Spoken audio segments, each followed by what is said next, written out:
Adafruit's NeoTrellis M4 is an Arduino IDE CircuitPython starter kit. It's powered by the SAMD51 32-bit Cortex M4. For memory, it has 512 kilobytes of flash, 192 kilobytes of RAM, and an 8 megabyte flash chip for custom files and audio clips. There's a 4x8 grid of elastomer button pads with a NeoPixel in the center of each one. Users can read any or all button presses simultaneously thanks to the fully dioded matrix, and also set each button color to any of the 24-bit colors.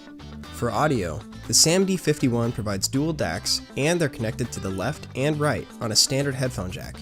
And for more interactivity, an included precision triple-axis accelerometer provides sensor information on tilt, motion, or tapping.